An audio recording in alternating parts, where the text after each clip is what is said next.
Something happened, and we're here to talk about it. Well, usually that's not the exact chain of events. Something happens. I get tagged on it about 20,000, 20, not 20,000. Come on. Who are we really?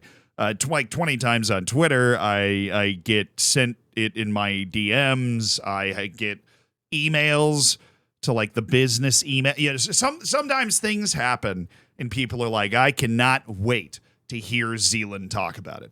Okay. And honestly, I have so much fun, specifically when it has to do with FIFA and them doing weird stuff, talking about it. And I appreciate you guys keeping me in the loop about, things that are happening, because this is something that, the way that FIFA rolls this stuff out sometimes could have completely slipped through the cracks if I was not, tagged in this, or you leave comments under videos like, hey, you should talk about this. And then between comments about how excellent my hairline is and how massive my forehead is and how those two may or may not be intertwined, I do see those comments as well. And that, that can lead me to some very interesting takes. And I think that something interesting has happened, but we also need to make sure, and I say we, I'm literally talking about me and the people that want to go after other people for stuff, specifically institutions like FIFA, where I would always hazard you to believe that any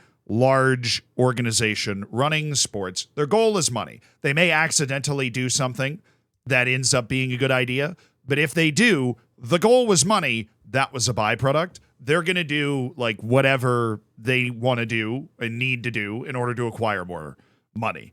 And FIFA is no exception to that. They are, in fact, a standard bearer for that ideology. Like, that is what they do. They just, they expand the World Cup, which I happen to think is a good idea, right? Because there's a lot more teams trying to qualify for it than the last time that it existed. There's a lot of teams that would be aided a lot, particularly, I think, in Africa, particularly in, I think, South America, getting an extra team in. I think Europe getting a couple of extra teams in. I think Asia probably got a bit too much of an allotment, but you know what? It'll be fun having Uzbekistan there, right? That'll really help grow the game. But the reason they did it was money, right? They're going to make a lot more money having a much bigger World Cup. And the result of that much bigger World Cup was what a bunch of you guys were tagging me in, and that the U17 World Cup has been adjusted in a very weird way. So the U17 World Cup, if you did not know, is a thing. People under the age of 17, at least at the time of the qualifying process, go to the World Cup. It happens every other year, and it only has 24 teams in it.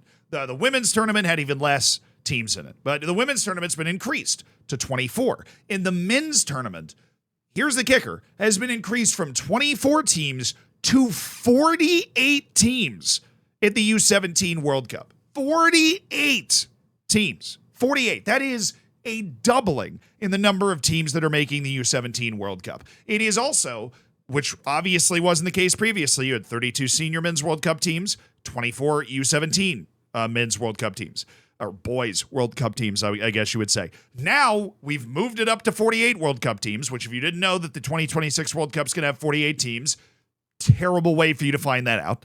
The U17 World Cup will now have 48 teams. That's not the main thing that you guys were tagging me in for, though, because I think while that is a lot of teams, that makes, I guess, enough sense, right? If we're expanding the Senior World Cup, you should probably be expanding the Junior World Cup kind of alongside that, right? The Women's World Cup going up to 24 teams, the U17 level, that's good. Trying to get the women's game up to speed and on par in terms of competitive balance with the men's. You need to get more teams into the tournament so that they're going to invest in it and they're going to get a reward for their investment. But there were two other announcements. So the U17 World Cup has actually been changed from happening every 2 years to every year. So now every single year there's going to be a U17 World Cup, which is terrible news for Lamine Yamal or anybody else that happens to be an actually elite player that makes it into a senior club level team under the age of 17, because they're going to get called up for. I'm kidding. I'm assuming Lamine Yamal would have better things to do than go to the U17 World Cup, but maybe he will. I don't know who honestly really gets to make those decisions, but they've decided they should be held every year. Both of them. The men's and the women's U17 World Cup, the qualifying process and the actual tournament are going to occur every year, which is insane. That's a lot of matches that need to be played. And the complicated thing is they want this to start in 2025.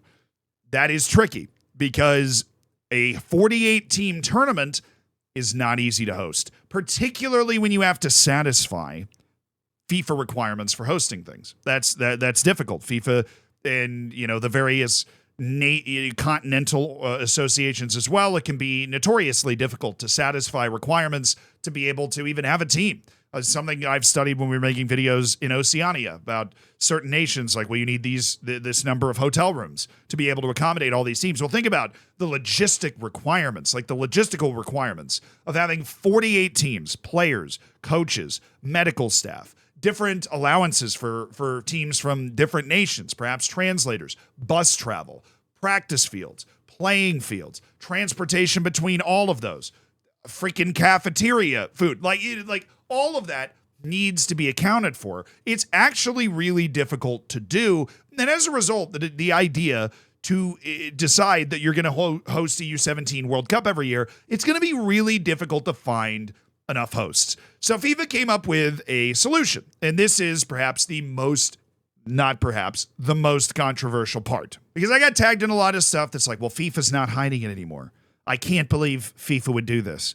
FIFA's just getting more and more corrupt, and this is crazy. I got news for you. FIFA's already just corrupt. They just are through and through. But I don't think what I'm about to say has too much to do with that. They announced that the men's U17 World Cup will be held for the next 5 years in Qatar. And they announced the women's tournament will be in Morocco. I'm assuming because Qatar didn't want it. I don't know. It just seems like the logical explanation here. But the women's U17 World Cup will be in Morocco from 2025 to 2029 every year. And the men's U17 World Cup will be in Qatar from 2025 to 2029 every year. Meaning Qatar, for the umpteenth time, gets to host something again after the World Cup. They seem to just be hosting everything. Asian Cup was there, right? For all I know, the freaking Italian Super League played a game in Qatar. I don't know. They maybe bounced back and forth. The Super League, the Super Cup, or whatever it was, trying to pick up some more money for Serie A. But Qatar is there to host things. And they ended up hosting a banger of a World Cup. But what happens when you host a World Cup is all of a sudden, in Qatar's case, you spawn in a bunch of infrastructure, right? They have all this infrastructure now. It's there. And unlike, China hosting the Olympics, it's not already falling apart, which if you don't know about that, it's actually hilarious. The main arena for Beijing's Olympics in 2008, literally falling apart like 4 years later when I went to China, and it was already cordoned off. Like you couldn't even go inside it. They couldn't give tours of it anymore because it was already falling apart. I didn't know you could build something that was structurally sound that would fall apart that quickly. I didn't know that was allowed in the reality that we exist in, but apparently it is. But in Qatar, the stadiums, I guess, are still there. And because the stadiums are there, they're how many countries in the world can host a 48-team tournament logistically? That number is way smaller than you would think. That is a big limiting factor for the the men's World Cup going to 48 teams, is you're going to need a bunch of collab bids. That's what you're getting. 2026, it's US, Mexico, and Canada. Right? In 2030, it's like every country in the world, right? In 2034, it's Saudi Arabia, who will do what Qatar did. Probably, let's import some labor and build a bunch of stadiums like that. They already are doing that, right? I talked to Julian Gressel, right? We have a podcast together, the guy that plays at Inter Miami. Fun podcast to do, obviously, because he's very cool. And it's called Player Manager, and he's talking about how they played their friendly, Lionel Messi against Cristiano Ronaldo, that friendly where neither of them played at all. And they were in the dressing room and the paint was still drying on the walls. Like Saudi Arabia is already going after it. They're building that infrastructure. Qatar already has it. So this solves a real serious problem for FIFA, which is we're going to try and do this tournament every year. We're going to try and do it with 48 teams. Who the hell would want to host it? Of course Qatar wants to host it. They want to host everything. So in this particular instance, this was a match made in heaven. Qatar just spent, the GDP of the entire Caribbean to put on this World Cup. And now they have the infrastructure. They can just host this stuff without a second thought, where a lot of countries can't. And even less countries would want to. So is FIFA corrupt? Yes.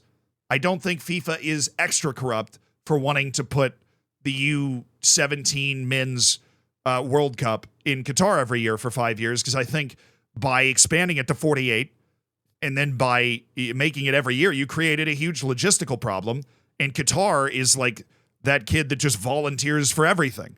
right? They have a symbiotic relationship. FIFA's like, we're going to do this. It'll make more money and make it look like we're trying to grow the game. Who wants it? And then Qatar's just sitting there with their hand up. The United States is sitting in the back of the class, like looking around. England doesn't care, not interested. They look over at Australia and they're like, we've got 5 stadiums, mate. Like, there are not a lot of countries that are just going to hop, like Brazil. They do not have a great relationship, FIFA and Brazil, right after that 2014 World Cup. A couple of those stadiums launched massive protests. So there are only a certain number of countries that can host it, and a lot fewer that would actually want to go through the trouble for something as small as the U17 World Cup. So it feels weird. It looks weird. It's another thing to point to and be like, Qatar. But I feel like this one actually makes sense. This is like par for the course. This is what Qatar has designed itself to be able to do. And if FIFA wants to go do this, Qatar is legitimately like the most obvious choice in the world to host it. I think it's funny that the Women's World Cup, the Women's U17 World Cup's not there, right? It's in Morocco. But I love that. Morocco, the game obviously is Morocco's top billing in world football right now. They made the freaking World Cup semifinal. That was what I was thinking when I actually was reading about this. It is something that I will probably never think about again. It's the U17 World Cup. Maybe unless like Mali or Uzbekistan win it, or the United States, then I will pretend it's a huge deal. But yeah, this is not something that's very important. And there, FIFA trying to make the Club World Cup a giant thing is definitely a much bigger money grab and probably much more problematic to like the world of football than this happening. But hey, at least they're using those stadiums for something, right? Is the Qatari Stars League even still like a thing? You guys remember when that was? That was, yeah, okay. Who even makes it to a U17 World Cup with 48 teams? We're going to end up with like Central African Republic against Vietnam. And you know what? That kind of sounds like a banger. So maybe I will care. Maybe I will pay attention. Give me that as a final. Vietnam, Central African Republic. And I'll believe in the vision for the U17 World Cup.